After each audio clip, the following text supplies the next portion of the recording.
જે પણ આવી ગયો છે અને હું તમારી સામે છું એટલે I am the extremely most happy person today કે જે મેં વિચારેલું તે આજે થયું છે. હવે દર વખતે હું પ્રેઝન્ટેશન શરૂ કરું છું એ પહેલાં મારે એક તમને ક્લિપ બતાવી છે અને એ ક્લિપ બહુ સારી છે, તમને મજા આવી જશે જોઈને. એને હું મોટિવેશનલ ક્લિપ તો નહીં પણ ટાઈમ મેનેજમેન્ટની ક્લિપ કહીશ, એટલે સમયનો સદઉપયોગ.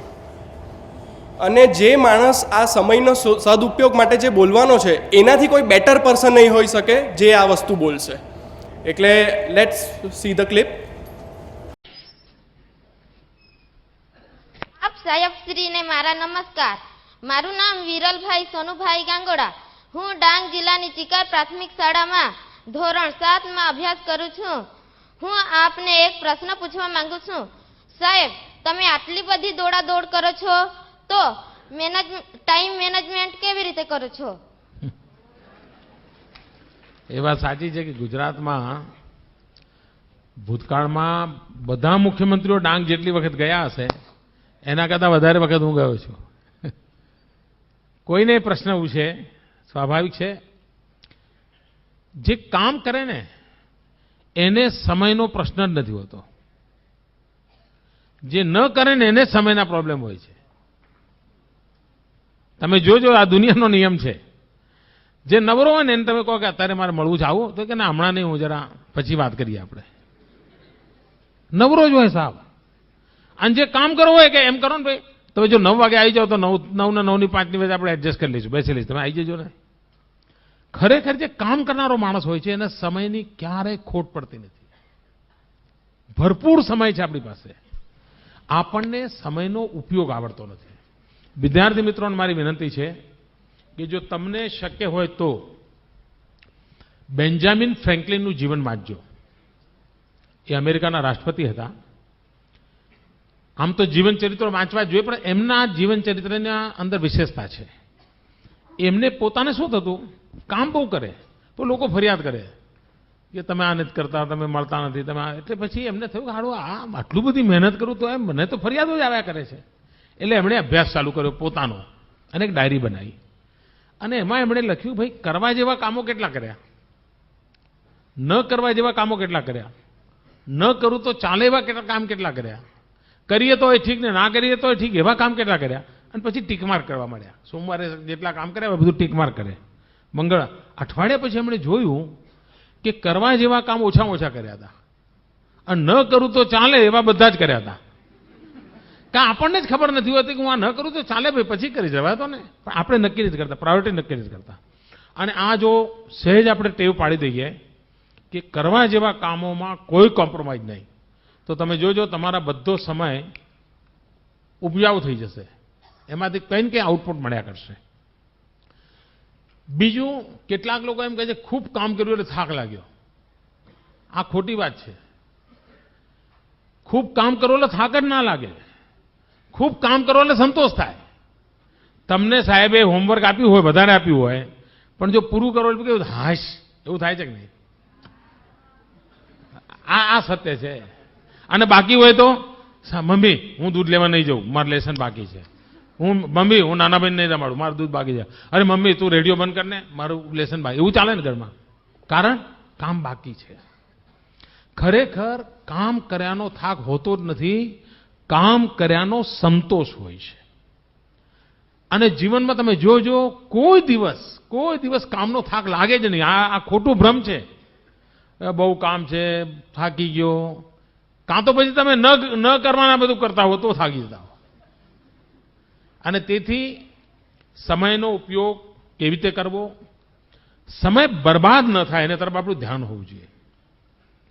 મને યાદ છે એકવાર હું કેકા શાસ્ત્રીજી, તમે નામ સાંભળ્યું હશે, બહુ જ મોટા આ રાજ્યના ખૂબ મોટા વિદ્વાન, એમની સાથે એકવાર હું પ્રવાસમાં ગયેલો અને લગભગ 10 દિવસનો મારો પ્રવાસ હતો. અને મને એમ કે આ વડીલની સેવા કરવાનો મને અવસર મળ્યો છે, એમની સેવા કરું. એ વખતે એમની ઉંમર લગભગ 85-90 ની આસપાસ તો હશે. એ ગુજરી ગયા ત્યારે એમની ઉંમર 102 વર્ષ હતી અને આપણે એમની શતાબ્દી ઉજવી હતી. એમણે 250 કરતાં વધારે ગ્રંથો લખેલા હતા.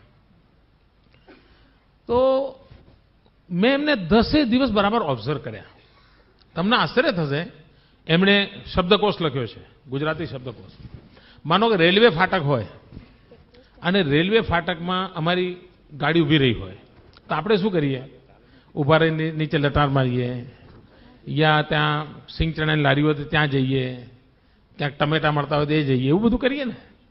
મેં જોયું કે જેવી બસ ઊભી રહી નથી કે પોતાના થેલામાં ચોપડો કાઢ્યો નથી, તરત આમ લખવાનું ચાલુ જ કરી દે અને ફરી પાછી ફાટક ખુલે અને બસ ચાલે પછી આમને મૂકી દે.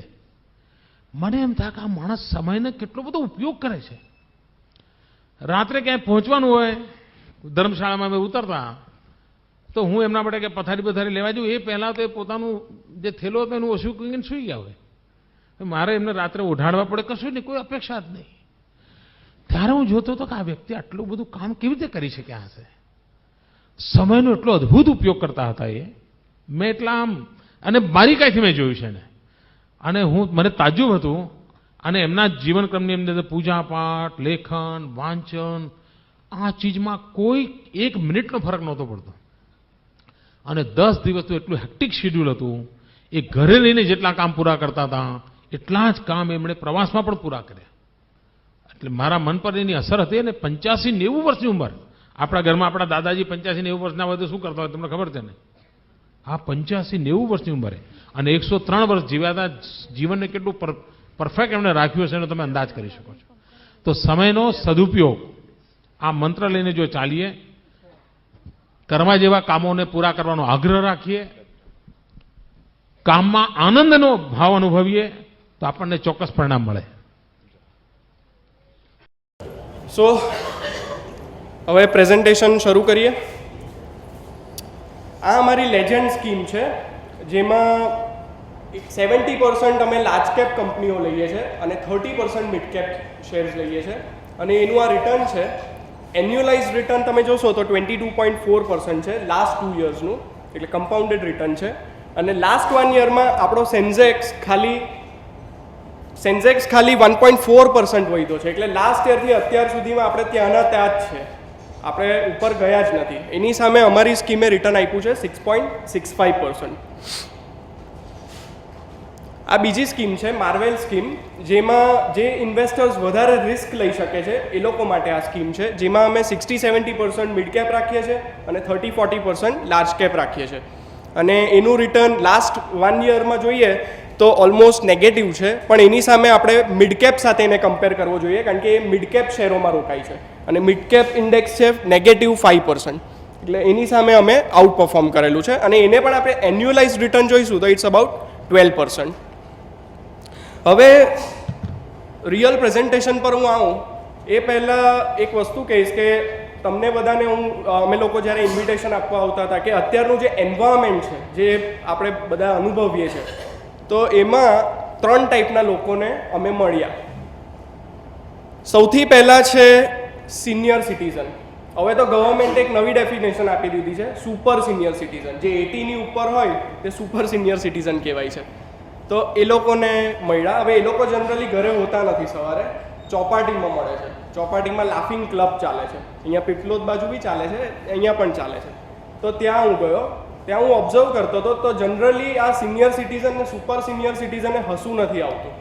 હવે પેલો ઇન્સ્ટ્રક્ટર જે હોય એને તો ફીસ જોઈતી હોય, એટલે એણે આ લોકોને હસાવવા પડે. હવે હસાવવા માટે કંઈક તો બોલે ને, તો એ બોલે છે કે petrol prices to go down. આવું બોલે એટલે હસવું આવે, કારણ કે ખબર છે કે પેટ્રોલના પ્રાઇઝીસ નીચે નથી જવાના. એટલે આ ટાઈપનું એન્વાયરમેન્ટ ચાલી રહ્યું છે. પછી હું મળ્યો એક યંગ માણસને, એણે એક ક્રાઇમ કરેલું હતું, એટલે એને ફાંસીની સજા થઈ. ફાંસીની સજા થાય એટલે જેલર જે હોય તે એને છેલ્લે લાસ્ટ વિશ પૂછે છે કે ભાઈ તારી લાસ્ટ વિશ શું છે? તો એણે કીધું કે મારી લાસ્ટ વિશ છે કે હું કસાબને હેંગ થતો જોઈશ. અત્યારે જે મુંબઈમાં બ્લાસ્ટ થયા, ઓપેરા હાઉસ, ઝવેરી બજાર, દાદર, પછી એક SMS આવતો હતો બધાના મોબાઈલમાં. એ SMSમાં શું લખેલું હતું કે અમને એ નથી જોઈતું કે તમે કસાબને હેંગ કરો. એટલે ગવર્મેન્ટને SMS કહી છે કે અમને એ નથી જોઈતું કે તમે કસાબને હેંગ કરો, પણ અમને એ જોઈએ છે કે તમે જે રીતે કસાબને સેફ રાખો છો, અમને પણ સેફ રાખો. પછી ઓબ્વિયસલી હું ઇન્વેસ્ટરોના ઘરે જાઉં એટલે ત્યાં નાના કિડ્સ જોવા મળે. હવે કિડ્સને જોઈએ, હું જ્યારે નર્સરી ફર્સ્ટ સ્ટેન્ડર્ડમાં હતો તો A for apple, B for ball, C for cat ને D ફોર ડોગ વાંચતો હતો. પણ આજના છોકરા તો આ બધું વાંચે છે. A for anticipatory bail, B for bribe, C for collection, D for donation. આ ટાઈપનું એન્વાયરમેન્ટ છે કે સિનિયર સિટીઝનથી લઈ કે યંગ લોકો સુધીમાં સ્કેમ્સ, કરપ્શન આ બધું આવી ગયું છે. હવે આ સ્લાઇડ તો બધાએ જોઈ હશે.